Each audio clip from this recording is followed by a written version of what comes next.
Assalamualaikum warahmatullahi wabarakatuh.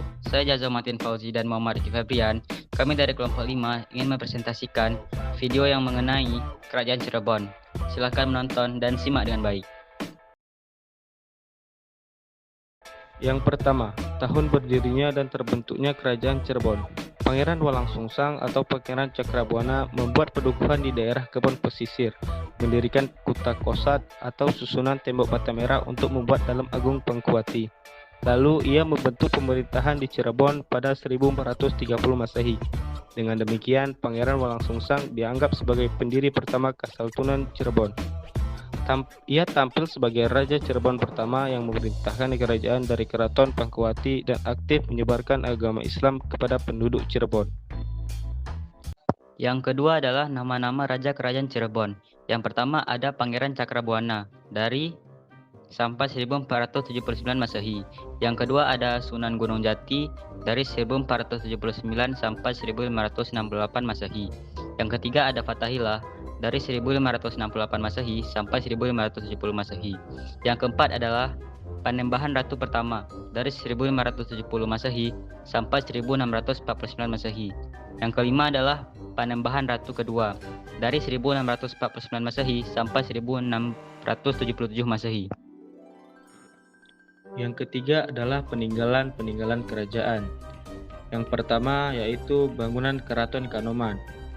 Yang kedua adalah kereta Singa Barong Kasepuhan. Dan yang ketiga adalah patung Macan Putih. Yang keempat adalah peta daerah atau lokasi Kerajaan Cirebon. Bisa dilihat di situ, Kerajaan Cirebon berletak di antara Kerajaan Bantam, Mataram, dan Balambangan. Kesultanan Cirebon berlokasi di pantai utara Pulau Jawa yang menjadi perbatasan antara wilayah Jawa Tengah dan Jawa Barat. Ini membuat Kesultanan Cirebon menjadi pelabuhan sekaligus jembatan antara dua kebudayaan, yaitu budaya Jawa dan budaya Sunda. Yang kelima, bagaimana penyebaran Islam di Kerajaan Cirebon. Mengenai perkembangan Islam di wilayah Cirebon, hal itu tak lepas dari peran Pangeran Cakrabuana yang dikenal oleh masyarakat Jawa Barat bernama Eba Aku Sangkan atau Pangeran Walangsungsang. Pangeran Cakrabuana bersama adiknya Rara Santang belajar Islam kepada Syekh Kuro di Karawang dan Syekh Nurjadi di Cirebon. Rara Santang adalah ibu dari Syekh Syarif Hidayatullah yang dikenal dengan nama Sunan Gunung Jati. Sebelum era Wali Songo, Maharus menerangkan sebenarnya Islam sudah ada di beberapa daerah Nusantara, di Tatar Sunda atau Jawa Barat, yang juga sudah ada orang-orang yang memeluk agama Islam. Tapi ada yang mengamalkan ajaran Islam dengan sembunyi-sembunyi. Ada juga yang secara terang-terangan. Kata Mahrus saat diwawancarai Republika di Bogor, belum lama ini. Mahrus mengungkapkan, begitu Cirebon memerdekakan diri dari kerajaan Sunda, orang-orang Islam mulai berkumpul dan mendapatkan diri secara perlahan. Kemudian Cirebon menjadi tempat kumpul dan tempat belajar agama Islam yang terbuka bagi siapa saja. Selanjutnya, masa kejayaan Kesultanan Cirebon di era Syekh Syarif Hidayatullah menyisakan sejumlah peninggalan, di antaranya berupa bangunan masjid, keraton, dan pelabuhan Cirebon yang semakin ramai. Menurut Mahrus, ada beberapa bangunan masjid yang dibangun pada masa Syekh Syarif Hidayatullah, di antaranya Masjid Merah Panjunan dan Masjid Agung Sang Cipta Rasa.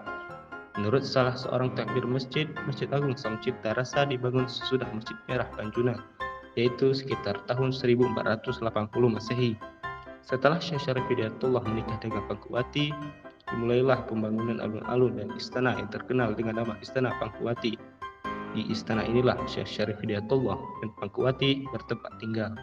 6 adalah kehidupan sosial masyarakat kerajaan. Kehidupan sosial Kerajaan Cirebon, perkembangan Cirebon tidak lepas dari pelabuhan. Karena pada mulanya Cirebon memang sebuah bandar pelabuhan. Maka dari sini tidak mengherankan juga kondisi sosial di Kerajaan Cirebon juga terdiri dari beberapa golongan. Di antara golongan yang ada antara lain, golongan raja beserta keluarganya, golongan elit, golongan non-elit, dan golongan budak. Golongan raja, para raja atau sultan yang tinggal di keraton melaksanakan ataupun mengatur pemerintah dan kekuasaannya. Pada mulanya, gelar raja pada awal perkembangan Islam masih digunakan, tetapi kemudian diganti dengan gelar sultan akibat adanya pengaruh Islam. Kecuali gelar sultan, terdapat juga gelar lain seperti adipati, senapati, susuhunan, dan panembahan. Raja atau sultan sebagai penguasa tertinggi dalam pemerintahan memiliki hubungan erat dengan pejabat tinggi kerajaan seperti senapati, menteri, mangkubumi, kadi, dan lain-lain sebagainya. Yang ketujuh adalah kehidupan budaya masyarakat kerajaan. Keraton para keturunan Sunan Gunung Jati tetap dipertahankan di bawah kekuasaan dan pengaruh pemerintahan Hindia Belanda. Kesultanan itu bahkan masih dipertahankan sampai sekarang. Meskipun tidak memiliki pemerintahan administratif, mereka tetap meneruskan tradisi Kesultanan Cirebon, misalnya melaksanakan panjang jimat atau peringatan Maulid Nabi Muhammad SAW dan memelihara makam leluhurnya Sunan Gunung Jati. Yang kedelapan adalah kehidupan ekonomi masyarakat kerajaan.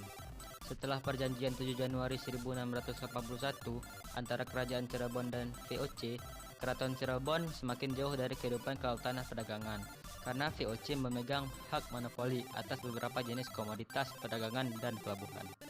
Yang kesembilan adalah kehidupan pendidikan masyarakat kerajaan. Selain pendidikan di sekolah umum, pendidikan di pesantren dan madrasah pun terus berkembang. Pendidikan di pesantren dan madrasah di wilayah Cirebon sudah lebih dahulu ada dibandingkan sekolah umum. Tercatat hingga awal abad ke-19 sudah ada 150 pesantren dengan jumlah santri kurang lebih 2.763 orang. Bahasa yang digunakan pesantren adalah bahasa daerah yang berkembang di masyarakat setempat. Yang ke-10 adalah kehidupan politik masyarakat kerajaan. Sumber-sumber setempat menganggap pendiri Cirebon adalah Walang Sungsang. Namun, orang yang berhasil meningkatkan statusnya menjadi sebuah kesultanan adalah Syarif Hidayatullah, yang oleh Babat Cirebon dikatakan identik dengan Sunan Gunung Jati, Wali Songo.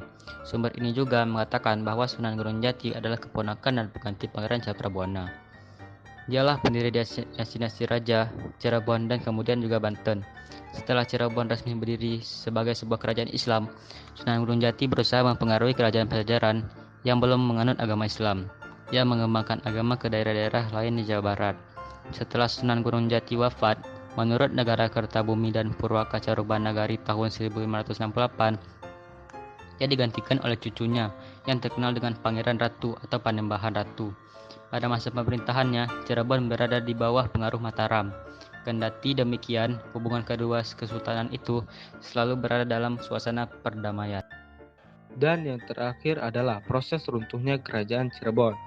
Runtuhnya Kerajaan Cirebon dimulai pada tahun 1666 Masehi, pada masa pemerintahan Panembahan Ratu II atau Pangeran Rasmi. Penyebab keruntuhan dilatar belakangi oleh fitnah dari Sultan Amangkurat I, penguasa Mataram yang juga mertua Panembahan Ratu II. Sultan Amangkurat I memanggil Panembahan Ratu II ke Surakarta dan menuduhnya telah bersekongkol dengan Banten untuk menjatuhkan kekuasaannya di Mataram. Akibatnya Panembahan Ratu diasingkan dan wafat di Surakarta pada tahun 1667 Masehi. Setelah Panembahan Ratu II wafat, kekosongan dalam kerajaan Cirebon diambil oleh Mataram. Pengambilan sepihak ini memicu amarah dari Sultan Ageng Tirtayasa yang berkuasa di Banten. Assalamualaikum.